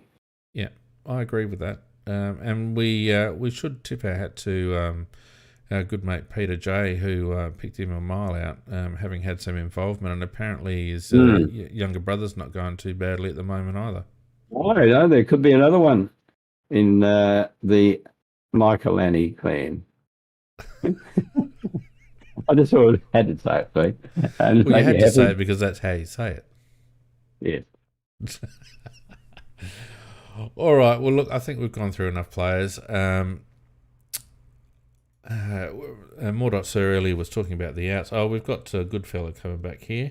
Let's bring him back in and see what he's got to say. Come in, mate. You're on mute, so take yourself off mute and you should be right.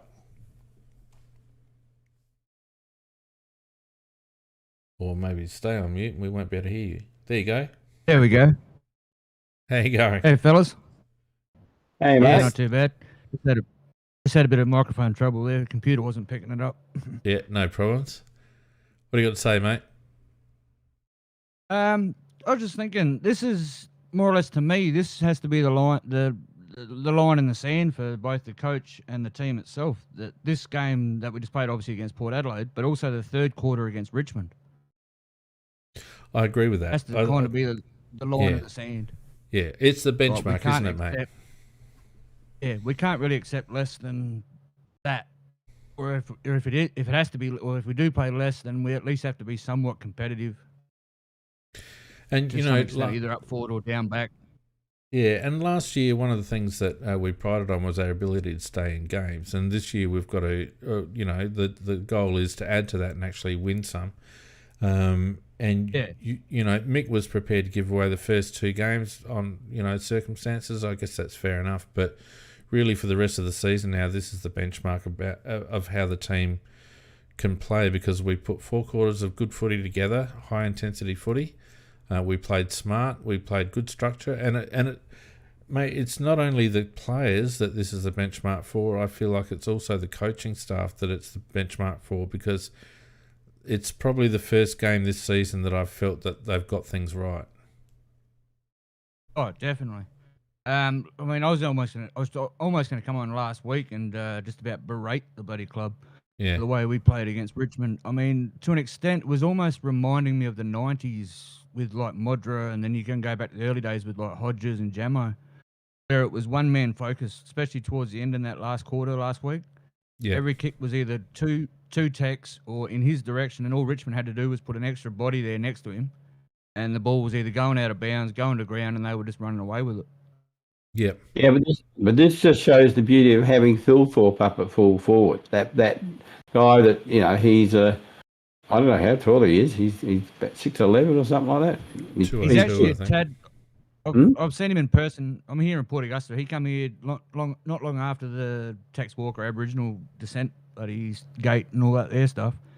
He actually come here for an Aboriginal liaison bloody conference thing that we had. Yep. He's actually taller than Tex. He's 202. He's 202. Yeah. Yeah, no, he's actually taller than Tex. By a long way. And the beauty of him is he's mobile. He really is mobile. And you think of there were 2 goals, for example, where he took the ball as the ball came flying in from up forward. He's running straight at it. A player runs past. He goes whoosh across to the side and a goal. And the other one where he's kicked it over his head again, which for the second time he's done that.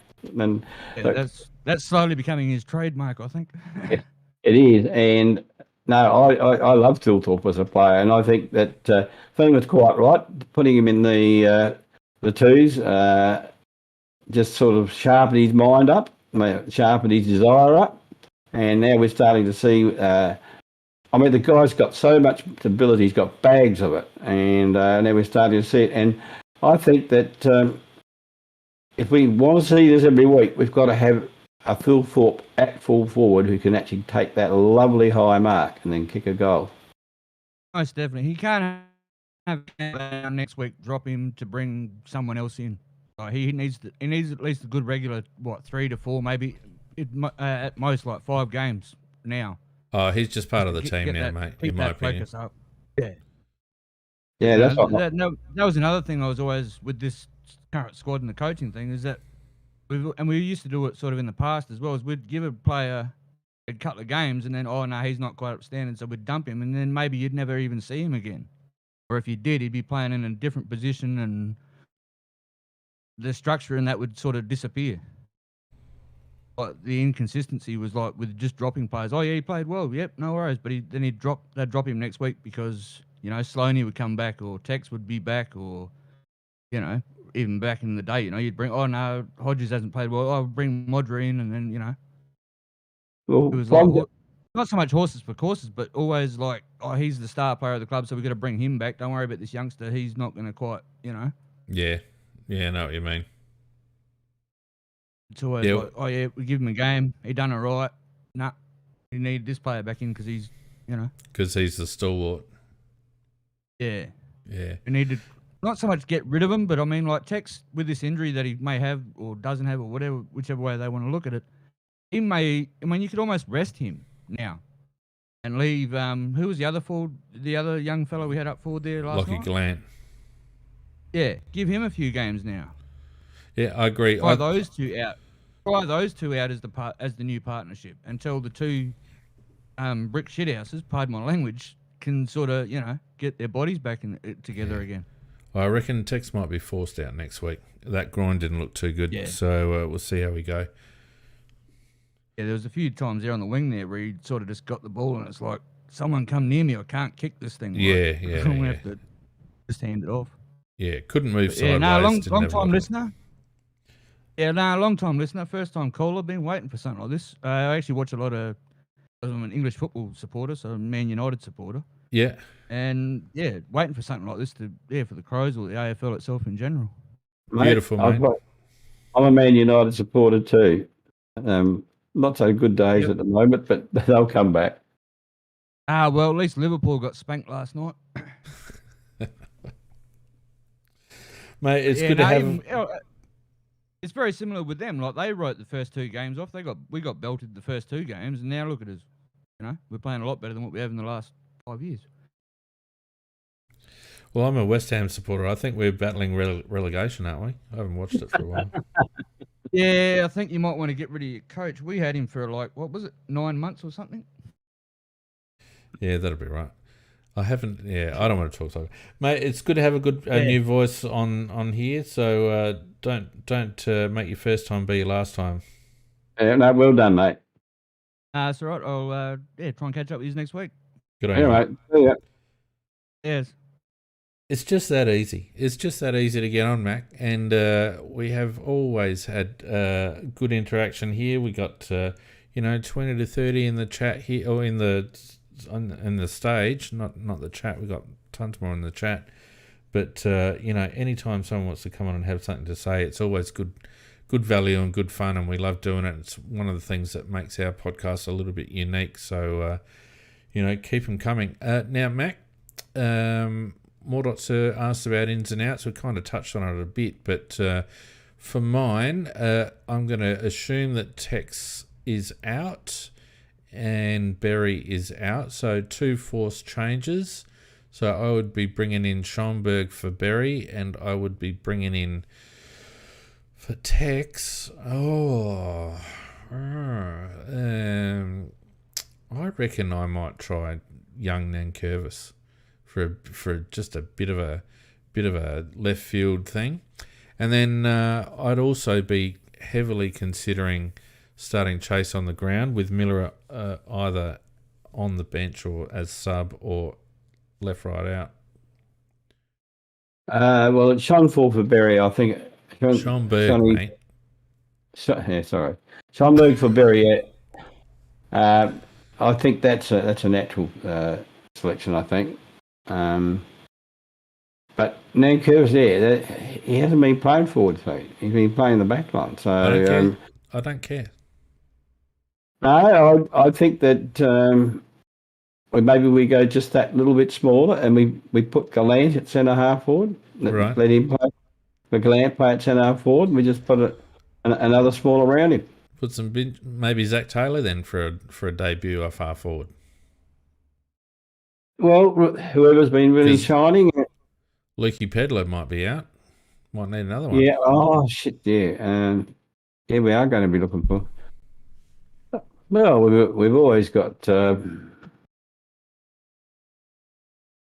good old regulars back playing back there in the two. But look, it's interesting because our forward line is our strength, and yet that's where we've been hit with injury and suspension. It is. I mean, Jones has got to come inside too, I think. Yeah, I think Jones needs. I do like him. He's a very good sub because he can come in and have an impact. It is what I identified earlier in the season, though, Mac, that our depth is still a little bit of a worry. We've probably got 2 lads, Worrell when he's good, and Braden Cook, who can come in defensively. Zach Taylor's sort of around-ish the mark, but we're pretty light on after that. The 2 young lads, Bond and what's the other guy's name? I've forgotten his name. Not quite. Willie Dowling, Billy Dowling. Yeah, Dowling. He's injured at the moment anyway. So this has got to be it now. Keane's probably the only other one that you could consider, but he seems a bit short of a gallop, so he might not be ready yet. McHenry is the one that Jad reminds me of that may come in for Pedler if Pedler doesn't get off.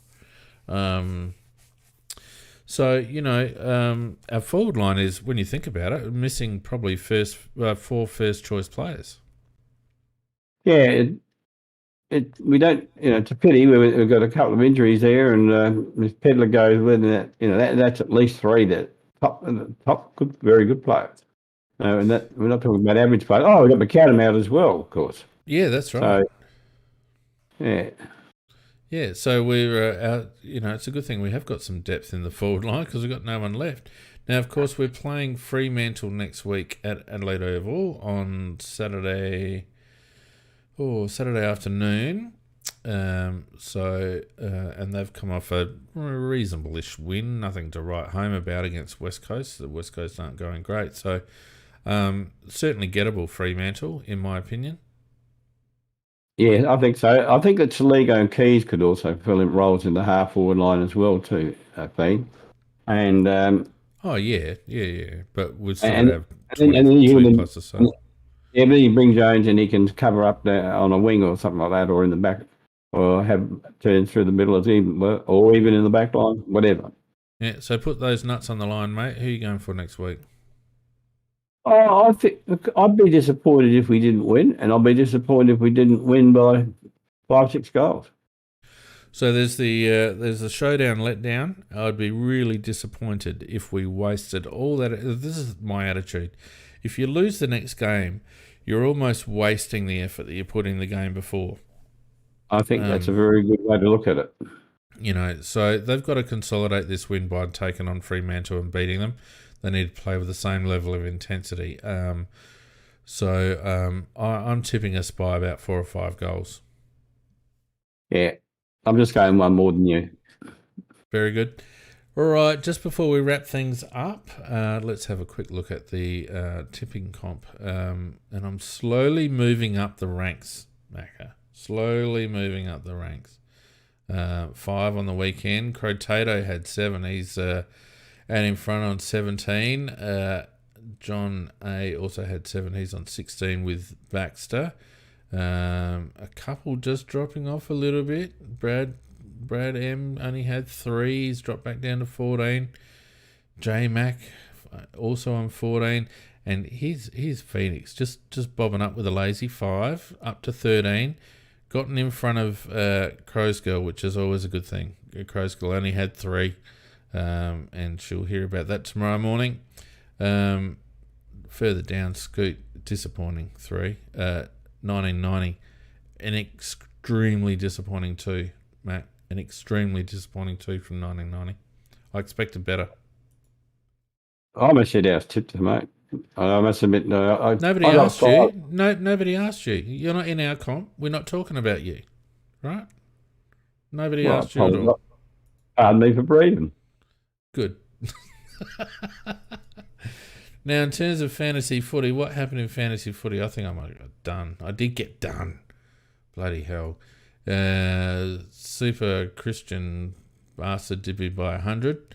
Who else got up? Brad M got up. Crow's Girl got up. Tom P, 2100. Good stuff. Chris E got up. Tony S got up. Jack A got up. His fantasy's better than his tipping. John C got up. And Jad got up. So let's have a quick look at the ladder on this one. Oh, Tony S in front. Well, there's a few with 3 wins, actually. Tony S, Jack A, Jad, John C, Christian, Tom P, and Glenn on 8.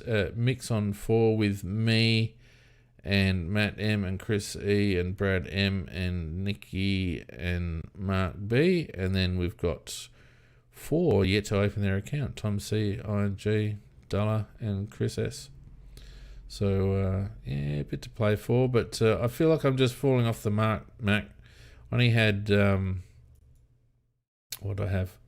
I had 1,900 and something. How many did you have? I had 1,946. I about 2,100 on. I got let down by bloody Tom Green. let me down big time. Jim is captain or something. Yep. So unfortunate. Never mind. Such is life. All right. Well, look, that just about wraps us up, mate. Just a couple of things. Reminder: if you do want some merch, and none of us are wearing our merch at the moment, I'm actually going to get a hoodie, Mac, because it's getting a bit chilly now. So I'm going to get a CrowCast hoodie.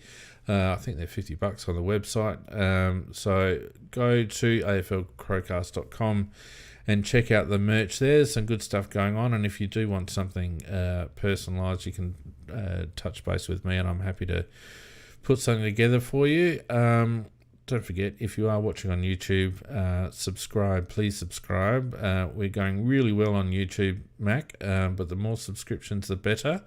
And don't forget to give us a like as well. If you're listening to us on demand through audio, through iTunes, it'd be great to get a review or two on there. That'd be fantastic. I reckon that might be it, mate. We've done all right.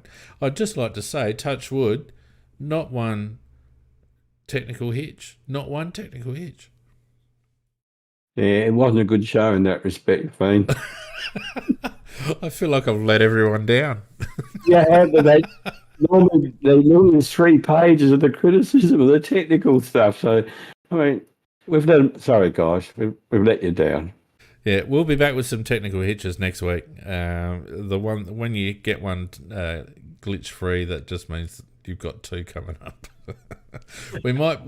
And look, I'll work very hard on trying to get rid of Macca's curtain between now and next week as well, because it's really starting to hurt my eyes, Macca. Why does it bother you so much? Because it looks stupid. bloody curtain, mate. Oh, shit.